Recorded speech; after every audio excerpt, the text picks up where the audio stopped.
You can't hear that? No. Maybe to a loud part. Okay. All right. So this is number 6 on practice 4 on page 23.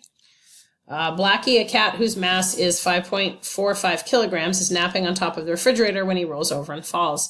Blackie has a kinetic energy of 85.5 joules just before he lands on his feet on the floor.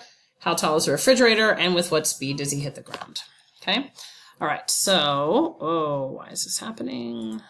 Okay. All right. Okay. So let's draw a little picture. Okay. So we have, again, your picture will be at the top, but I can't fit it. Okay. So position A, we have the cat, okay, up at the top. And then position B, he's going to be here. So we'll say the top.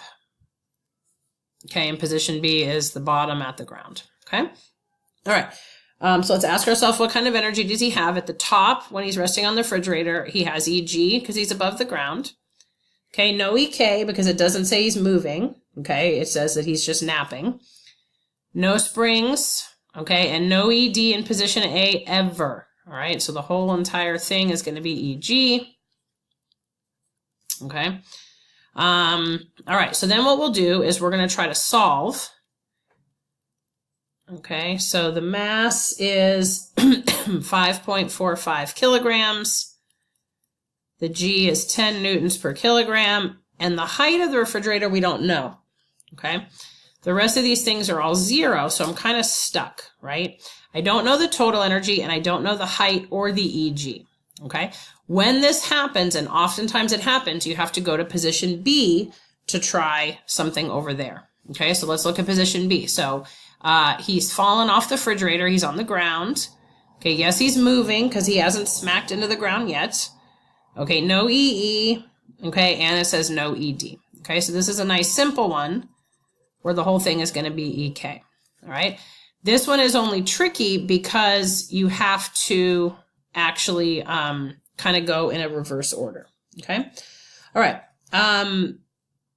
So what else does it tell me? So I have no EG, no EE, and no ED, but it says that I have 85.5 joules of kinetic energy. Okay. You also have to be careful what it gives you. So since it's giving you 85.5, I don't really have to do anything else to find the energy because it's already given. Okay. So 85.5 is going to be my total. Okay, which means that my total over here also has to be 85.5. All right. Okay, now a couple other things it's asking for is the speed with which he hits the ground. So I'm going to isolate for V. Okay, again, if you can. If not, just plug it in. Okay, 85.5 joules divided by the mass, which was 5.45. Okay, and my son stole my phone. Hold on a minute. Okay, got my phone back. Okay, 85.5 times 2, and then divided by 5.45 is 31.4, and then I have to take the square root. Okay, so I don't know where this left off. I think I forgot to hit record, so I don't remember where it was. I think it was right here, hopefully. Let's see if that's right.